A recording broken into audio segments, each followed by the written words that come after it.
আসসালামু আলাইকুম, আমি এসে মজুদ আলী বলছি পটুয়াখালী সরকারি জুবিলি স্কুল থেকে। এইমাত্র টাইফয়েডের টিকা নিলাম। আমার মতে এটি খুবই স্বাস্থ্যসম্মত, সবাই টিকা নেওয়া উচিত। বর্তমানে টাইফয়েডের পরিমাণ খুবই বেড়ে যাচ্ছে।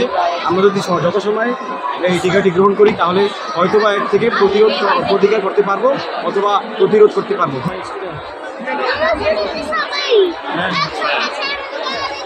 আমি টিকা নিয়েছি, আমার কোনো সমস্যা হচ্ছে না।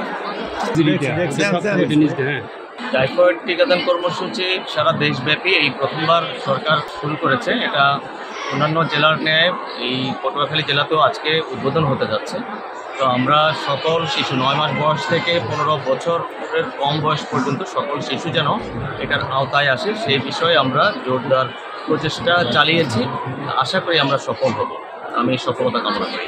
ইনশাল্লাহ আমরা মাসব্যাপী, এর ভিতর প্রথম 2 সপ্তাহ আমরা স্কুলগুলোতে এবং পরবর্তী যে 8 দিন সেই 8 দিন আমরা কমিউনিটিতে আমাদের যে টিকা কেন্দ্রগুলো আছে সেখানে আমরা টিকাগুলো দেব এবং আমরা আশা করি বাংলাদেশের মানুষের সহযোগিতায় এই টিকা কার্যক্রম ভালোভাবে চলবে এবং আমাদের সব বাচ্চারা যাদের বয়স 9 মাস থেকে 15 বছর তারা ইনশাল্লাহ টিকা নেবেন এবং টাইফয়েডের যে ভয়াবহতা সেই ভয়াবহতা থেকে আমাদের বাচ্চাগুলো রক্ষা পাবে।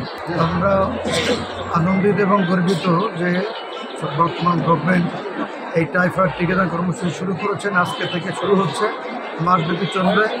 আমরা সার্বিক সহযোগিতা করছি, আমরাও চেষ্টা করছি প্রতিষ্ঠানগুলো থেকে নিয়ে প্রত্যেকটি প্রান্ত অঞ্চল থেকে যেন আমরা টিকাগুলো বাস্তবায়ন করতে পারি। এই জন্য আমরা সকলের সহযোগিতা চাই। আমরা ইমাম পরিষদের পক্ষ থেকে ইমাম মহোদয়গণ মসজিদে জুমার নামাজের পর্দায় আলোচনা করে আসছি যেন সকলেই এই টিকার আওতায় আসতে পারে। সকলকে উদ্যত আহ্বান রাখা হবে। ধর্মীয় কোনো বিধিনিষেধ নাই এ বিষয়ে। এই যে টিকা দেওয়া হচ্ছে এটার জমিয়তে উলামা হিন্দের পক্ষ থেকে, হিন্দুস্তানের ইন্ডিয়ার পক্ষ থেকে এটা সার্টিফাই করা হয়েছে। এটা বৈধ পন্থায় দেওয়া হচ্ছে।